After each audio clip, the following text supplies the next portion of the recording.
On va passer la parole à Monsieur Lemien. Monsieur Lemien, vous avez la parole.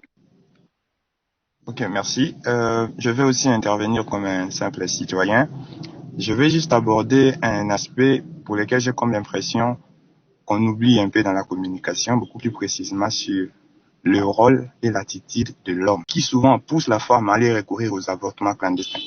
C'est aussi l'homme. Ce sont les hommes qui ont cette attitude, cette tendance tout de suite à dire non, il ne faut pas légaliser, non, il ne faut pas encadrer le processus, non, c'est le péché, non, c'est mauvais. Je comprends tout ça. Mais est-ce qu'on ne devrait pas à un certain moment s'arrêter et commencer à réfléchir? C'est juste une petite réflexion comme ça qui dit, au niveau de l'Assemblée nationale, c'est 10%, 10,3%, mais nous sommes à la base, nous sommes la source, la cause de grossesses non désirées, non désirées. Et commencer à se dire, ce n'est pas seulement une question de femmes.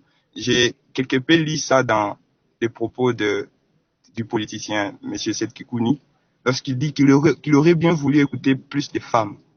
C'est un peu une tendance globale, celle de se dire les questions de santé sexuelle et reproductive, très souvent, même de contraception et autres, très souvent, ne concernent que les femmes. Alors qu'à la source, nous avons un rôle que nous jouons, nous les hommes.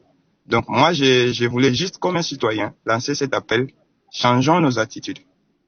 Au-delà d'interdire, comme nous sommes acteurs, nous sommes à la base, nous prenons parti à l'action qui se pose, à l'acte sexuel, de la base jusqu'à la fin, changeons nos attitudes, nous les hommes. C'est juste un appel à la réaction, un appel au changement à l'égard de tous les hommes, moi en premier. Merci.